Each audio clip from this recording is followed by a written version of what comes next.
So this presentation is going to be on the Safe and Timely Interstate Placement Foster Children Act of 2006. So here we go.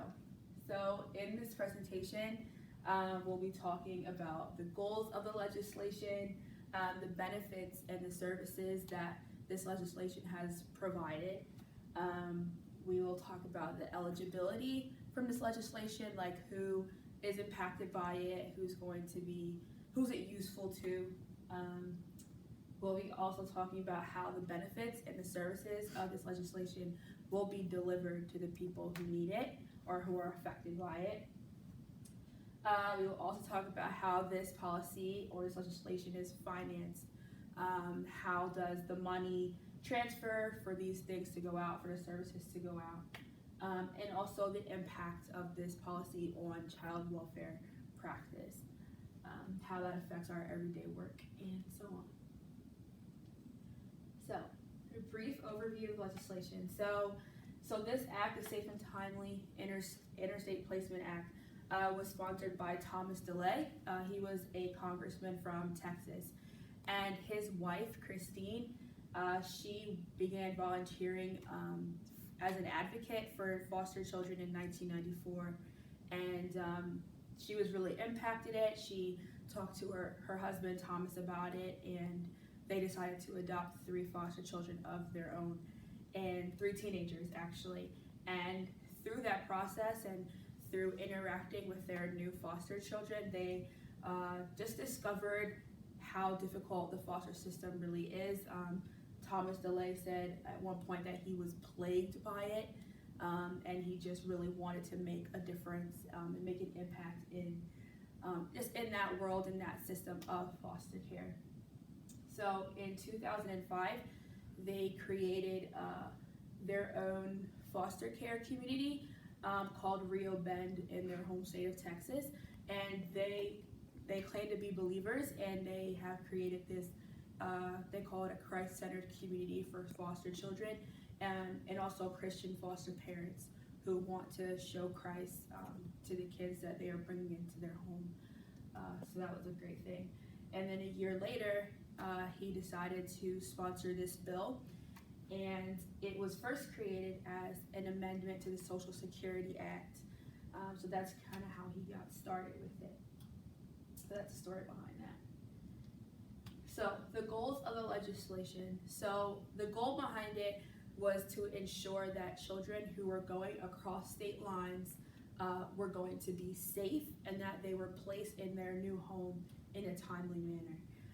So when he said that he was just plagued by the system and just saw some of its pitfalls and kind of its needs for improvement, one area that he saw is like when children get put in another state, like if they have family in another state or something like that, it's very easy for those children to kind of fall through the cracks.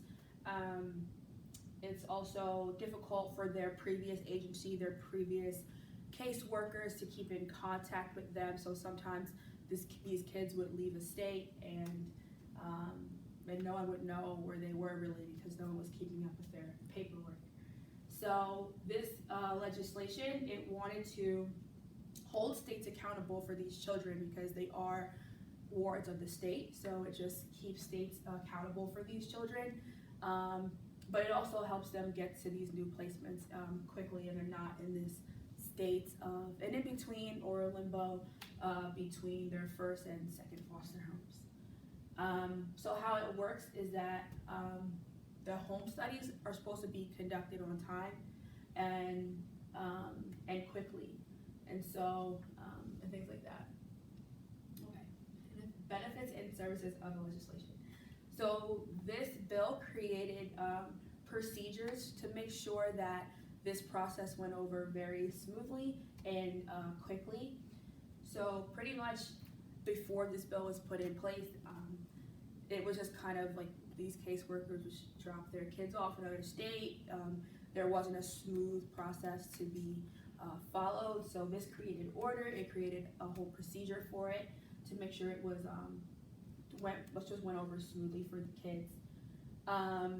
So what's supposed to happen is home studies are supposed to be conducted by caseworkers in a different state. So for example, if a child was from Pennsylvania and they had a family in New York, then a state or the state of Pennsylvania would have to contact the agency in New York and say they have family in such and such a town, and then the caseworker over there would conduct a home study, and it should be done in 30 days, and then they have to send the report back to Pennsylvania and let them know how it went, whether it's safe for them to go or it's not, and then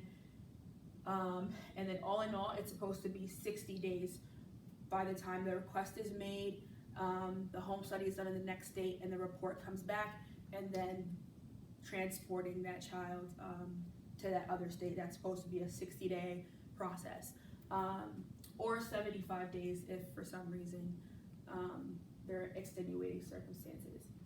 And also, along with this, a child's health and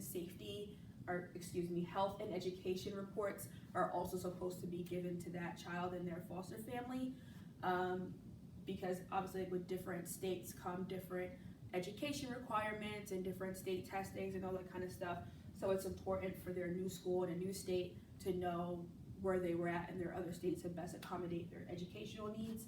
And then also sending the child's health reports is very important as well, because if that child had insurance in one state, then sometimes insurance doesn't cover all states, so you kind of have to send that information to a completely new person, completely new insurance, things like that.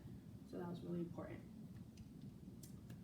All right, so eligible population. So this is kind of a two-part thing. So a state has to be eligible for this process. So a state would have to reach out to the federal government saying that they're going to take part in this safe and timely program, and they have to be eligible for the grant that the government gives them. So in order to be eligible for that grant, a state would have to have an approved plan for that fiscal year. They would have to provide data from the previous year saying that they've completed the requirements that were necessary, and they have to comply with all parts of the law.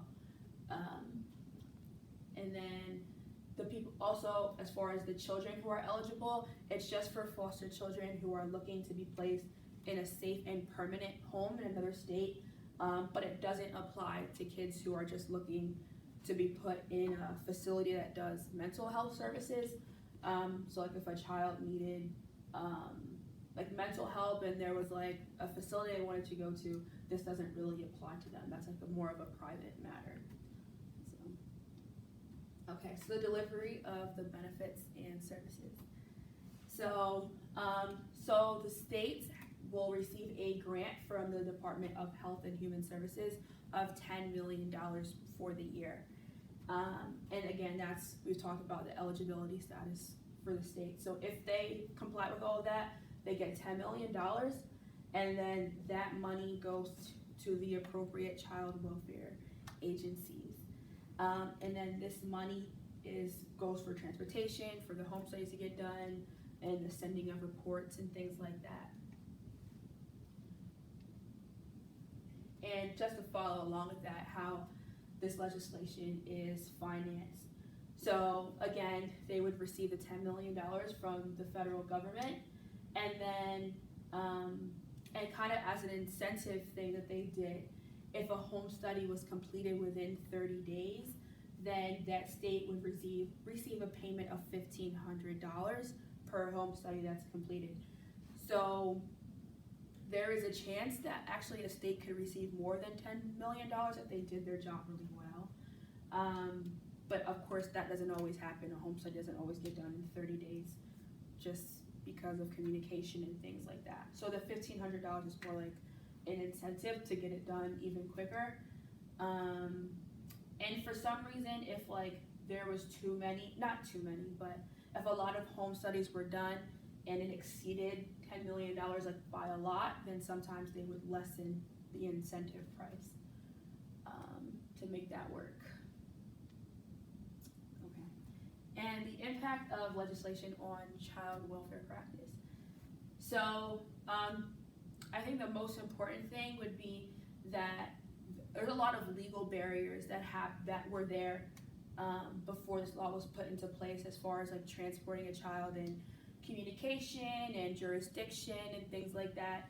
So this law really eliminated all those legal barriers between agencies and things like that.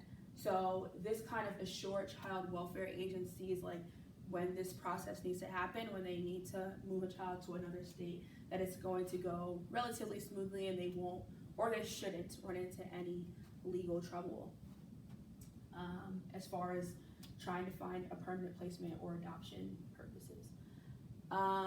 So state agencies are to cooperate with their courts just to work together to determine the foster care placement or for adoptions or locating parents, which is really important because foster care workers and caseworkers, their first goal is really to preserve the family.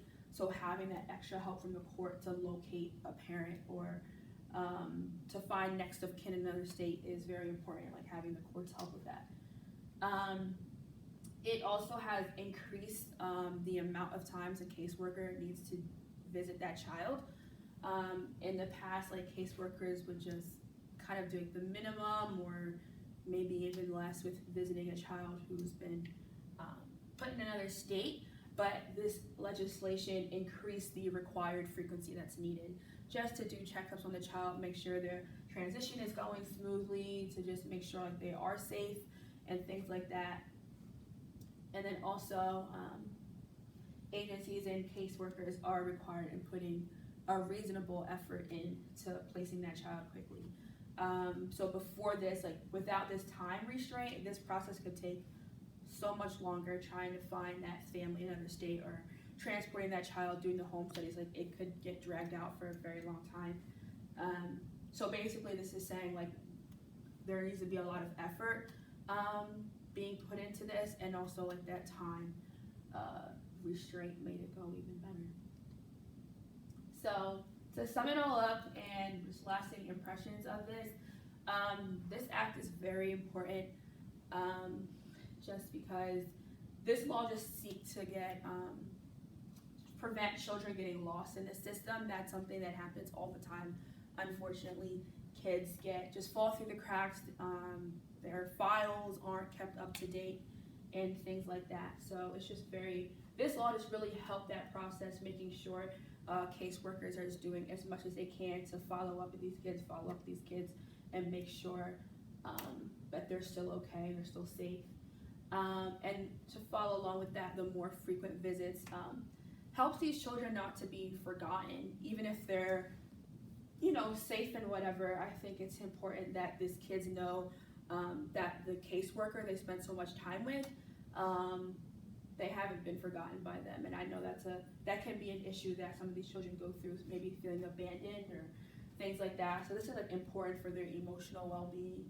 And the higher standards for safety really help lessen that return rate for foster care children. So if it turns out like in the past, if you put a child in a certain home and it wasn't safe, and then a caseworker did a visit and it found out, okay, like this is not a safe home like we thought it was, now I can take that child back out and put them somewhere else and things like that. And that could keep happening to the same child, which is really damaging, or I guess really challenging for a child to continuously be taken out and put back in different places. But having higher safety standards just helps with children not having to go back and forth so much. So that was a great thing for them. And that's all I have. Thank you for watching.